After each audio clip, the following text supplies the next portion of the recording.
আবারও চলে আসলাম নবম দশম এবং 11-12 যারা পড়ো, অর্থাৎ একাদশ দ্বাদশ শ্রেণীতে যারা পড়ো, তাদের অত্যন্ত ভীতির একটা কারণ হচ্ছে ন্যারেশন।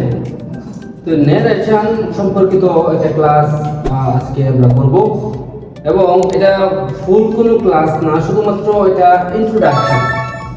তো ন্যারেশনে যাদের সমস্যা রয়েছে তাদেরকে আমি শতবার গ্যারান্টি দিয়ে বলতে পারি, তোমরা যদি আমাদের এই রেগুলার টপিকগুলো তোমরা দেখো বা এগুলা একটু চোখ রাখো, আশা করি তোমাদের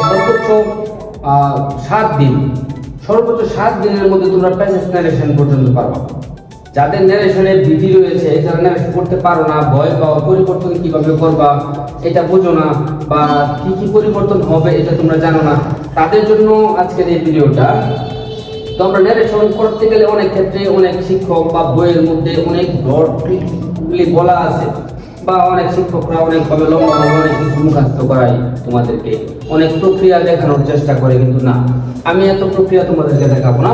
আমি জাস্ট এখানে 4টা পরিবর্তনের কথা বলবো, যে এই 4টা কাজ যদি আমরা করতে পারি তাহলে যত কঠিন ন্যারেশনে আসুক না কেন আমরা এই 4টা নিয়মের মধ্যে থেকে দিতে পারবো। কি সেই কাজ? 4টা কাজ আমরা একটু আগে দেখি।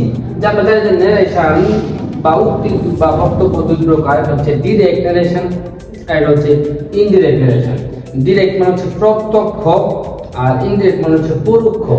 ডিরেক্ট মানে হচ্ছে আমার কথা সরাসরি আমি বললাম, ইনডিরেক্ট মানে হচ্ছে কি আরেকজনের কথা আমি বলে দিলাম, অর্থাৎ আমার কথা আমি সরাসরি বললাম, এটা হচ্ছে ডিরেক্ট। যেমন আমি বললাম আমি অসুস্থ, কিন্তু এখন যদি বলি সে বললো আমি অসুস্থ, তার মানে কি একটা বিপরীত। এখন এখানে আমাকে বুঝতে হবে আমার কথা বক্তার বক্তব্য যদি সে নিজে দেয়, তাহলে সেটা হবে ডিরেক্ট ন্যারেশন। আর যদি বক্তার বক্তব্য অন্য কেউ দিয়ে দেয় তাহলে সেটা হবে কি ইনডিরেক্ট ন্যারেশন বা পরোক্ষ উক্তি। তো এখন আমরা প্রথম যে কাজটা আমাকে ন্যারেশনের জন্য করতে হবে, এটা হচ্ছে রিপোর্টিং বা শনাক্তকরণ ও তার পরিবর্তন। আমরা ন্যারেশনের মধ্যে রিপোর্টিং ভার্ব এবং রিপোর্টেড স্পিচ, এটা অনেক ক্ষেত্রেই আমরা জানি না বা বুঝি না। তো রিপোর্টেড স্পিচ এবং রিপোর্টিং ভার্ব, এটা আমাকে আগে শনাক্ত করতে হবে যে এই অংশটুকু রিপোর্টেড স্পিচ আর অন্য বাকি অংশটুকু রিপোর্টিং ভার্ব। তো এখানে রিপোর্টেড স্পিচ শনাক্তকরণ তো একেবারে ইজি ব্যাপার। ইনভার্টেড কমা থাকবে, ইনভার্টেড কমার বক্তার যে বক্তব্য এটা রিপোর্টেড স্পিচ হিসেবে, এটা মোটামুটি সবাই জানেন। বাইরের অংশটুকু রিপোর্টিং ভার্ব। তো এখন রিপোর্টিং ভার্ব শনাক্তকরণ করতে হবে এবং তার পরিবর্তন করতে হবে। তার পরিবর্তনটা অবশ্যই সেন্টেন্স অনুসারে হবে। অ্যাসার্টিভ সেন্টেন্স থাকলে আমরা সেটের পরিবর্তে কি বসাবো, সেজের পরিবর্তে কি বসাবো, তারপর ইন্টারোগেটিভ থাকলে কি বসাবো, এই ক্লাসটা আমি পরের ভিডিওতে করব। এই পরিবর্তনগুলো আমরা পরের ভিডিওতে দেখবো। আজকে ক্লাসটা আমি সূচনা ক্লাসটা নিচ্ছি। তাহলে 1 নাম্বারটা হচ্ছে কি রিপোর্টিং বা শনাক্তকরণ ও তার পরিবর্তন। 2 নাম্বার কাজটা হচ্ছে কনজাংশনের পরিবর্তন। এই কনজাংশনের পরিবর্তনটাও সেন্টেন্স অনুসারেই বসাতে হবে। অ্যাসার্টিভ সেন্টেন্স থাকলে কনজাংশন কি হবে, ইন্টারোগেটিভ সেন্টেন্স থাকলে কনজাংশন কি হবে, এইটা আমাদের সেন্টেন্স অনুসারে বসাতে হবে।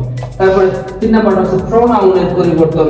এই প্রোনাউনের পরিবর্তন ডিরেক্ট এবং ইনডিরেক্টের, অর্থাৎ রিপোর্টিং ভার্ব এবং রিপোর্টেড স্পিচের সাবজেক্ট অনুসারে বসাইতে হবে। অর্থাৎ রিপোর্টেড স্পিচের সাবজেক্ট কোন পারসন, সেই পারসন অনুসারে বসাইলেই হবে। একেবারে ইজি হবে। জাস্ট এই 4টা আগে মুখস্থ করে নাও তোমরা, যে এই 4টা কাজ আমার করতে হবে। তাহলে প্রোনাউনের পরিবর্তন, এটা হচ্ছে আমাদের 3 নাম্বার কাজ। 4 নাম্বার কাজ হচ্ছে টেন্সের পরিবর্তন, যা সবচেয়ে ভীতি হচ্ছে টেন্স যাদের। তো আমি তোমাদেরকে বলবো যে ন্যারেশন করতে হলে তোমার টেন্স জানা লাগবে না। ন্যারেশন করলে টেন্স লাগে না, কিন্তু ভয়েস করলে টেন্স লাগে। ন্যারেশন করলে টেন্সের কোনো প্রয়োজন নাই। যারা টেন্স তোমরা বুঝো না তারা ন্যারেশন করতেই পারবা, একেবারে সহজে করতে পারবা। আমি জাস্ট সেই পরিবর্তনগুলো কি কি করতে হবে এটা আমি জাস্ট বুঝাই দেবো, যে কি থাকলে কি বসাতে হবে, তখন তোমরা ন্যারেশন এমনিতে করতে পারবা। এখানে টেন্সের গঠন বা টেন্স জানার কোনো প্রয়োজন নেই। তাহলে 4 নাম্বার কাজটা হচ্ছে আমাদের টেন্সের পরিবর্তন, অর্থাৎ এই বাক্যের পরিবর্তন আমরা কিভাবে করব। তাহলে একটা एग्जांपल আমরা একটু এখানে লক্ষ্য করি, যে হি সেড, সে বলল, আই এম ইল, আমি অসুস্থ। তাহলে সে কার কথাটাই বলল যে সে অসুস্থ? এখন এখানে বলছি চারটা কাজ। এক নাম্বার হচ্ছে রিপোর্টিং বা শনাক্তকরণ। এই সেন্টেন্সের মধ্যে এই যে সেই, এটা হচ্ছে রিপোর্টিং বা, আর এই যে ইনভার্টেড কমার ভিতরে এটা হচ্ছে কি রিপোর্টেড স্পিচ। এখন তাহলে শনাক্তকরণ করলাম এবং তার পরিবর্তন। এখন পরিবর্তনটা দেখো আমরা কিভাবে করব। হি সেড, সেডই আছে, কেন আছে? কারণ রিপোর্টিং ভার্বের মধ্যে যদি এই সেডের পরে কোনো অবজেক্ট থাকতো তাহলে এই সেডের পরে টোল্ড হতো। যেহেতু অবজেক্ট নাই, সেড অপরিবর্তিত থাকবে, এই কারণে সেড, সেডই আছে। এটা হচ্ছে আমাদের এক নাম্বার কাজ। দুই নাম্বার কাজ, এ হচ্ছে আমাদের ইনভার্টেড কমা। এই ইনভার্টেড কমাটাকে উঠানোর জন্য আমাদের একটা কনজাংশন বসাতে হয়, অর্থাৎ সংযোজক অব্যয় বসাতে হয়।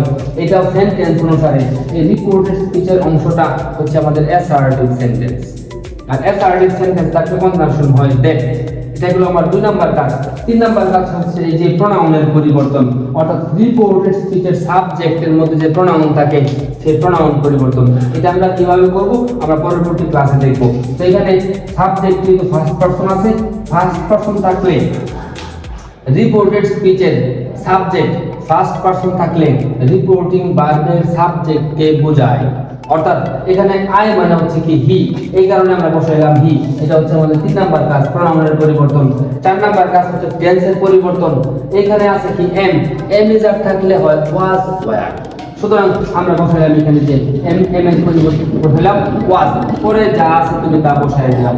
ইল আছে, তার মানে কি হি সেড দ্যাট হি ওয়াজ ইল, সে বলেছিল যে সে অসুস্থ ছিল।